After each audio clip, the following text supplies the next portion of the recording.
ഏഷ്യാനെറ്റ് സംപ്രേഷണം ചെയ്യുന്ന cooking reality show comedy cooks 7 ആഴ്ചകൾ പിന്നിടുന്നു. മെയ് 30 ശനിയാഴ്ച സംപ്രേഷണം ചെയ്ത 13ാം എപ്പിസോഡിൽ പൂക്കികളുടെ പെയറിങ്ങും അഡ്വാൻറ്റേജ് ടാസ്കുമാണ് നടന്നത്. ആദ്യമെത്തുന്ന ജഡ്ജസും കുക്കുകളും തമ്മിൽ രസകരമായ സംഭാഷണങ്ങൾ നടക്കുന്നുണ്ട്. കുക്കുകളുടെ ഡ്രസ്സിംഗ് സ്റ്റൈൽ, മേക്കപ്പ് തുടങ്ങിയതിനെക്കുറിച്ചൊക്കെ സംസാരം നീളുന്നുണ്ട്. അതേസമയം പഴയ മലയാള സിനിമ കഥാപാത്രങ്ങളായി പൂക്കികൾ റെഡിയായി നിൽക്കുന്നുണ്ട്.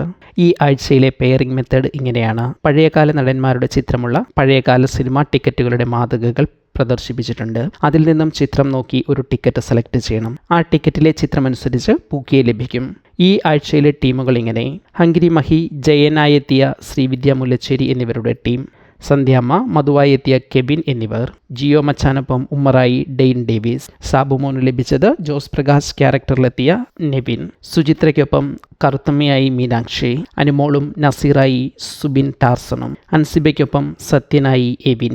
ഈ ആഴ്ചയിലെ അഡ്വാൻറ്റേജ് ടാസ്ക് തന്നിരിക്കുന്ന മോഡൽ അനുസരിച്ച് കേക്ക് ഡിസൈൻ ചെയ്യുക എന്നതാണ്. 15 മിനിറ്റ് സമയം കൊണ്ട് ഈ ടാസ്ക് തീർക്കണം. ട്വിസ്റ്റ് ഇതാണ്: പൂക്കികളാണ് കേക്ക് ഡിസൈൻ ചെയ്യേണ്ടത്. എന്നാൽ ഇവർക്ക് മോഡൽ നോക്കാൻ കഴിയില്ല. മോഡൽ നോക്കി വേണ്ട ഡിസൈനുകൾ ഏതൊക്കെ എന്ന് പറയേണ്ടത് കുക്കുകളാണ്. കുക്കുകൾക്ക് പലർക്കും ഡിസൈൻ കൃത്യമായി പൂക്കികളോട് പറഞ്ഞു കൊടുക്കാൻ കഴിയുന്നുമില്ല. എല്ലാവരെയും അത്ഭുതപ്പെടുത്തി നെവിൻ നല്ല രീതിയിൽ കേക്ക് ഉണ്ടാക്കുന്നു. മുൻ എപ്പിസോഡുകളിൽ നല്ല രീതിയിൽ പണി ചെയ്യാതെ രക്ഷപ്പെട്ടിരുന്ന നെവിൻ സാബുമോനോടൊപ്പം നന്നായി സഹകരിക്കുന്നുണ്ട്. മാത്രമല്ല, ഈ ടാസ്ക് വിൻ ചെയ്തത് സാബുമോനും നെവിനും ചേർന്ന ടീമാണ്. സാബുമോൻ പറഞ്ഞതനുസരിച്ച് വളരെ കൃത്യമായി നെവിൻ കേക്ക് തയ്യാറാക്കി അലങ്കരിക്കുന്നുണ്ട്.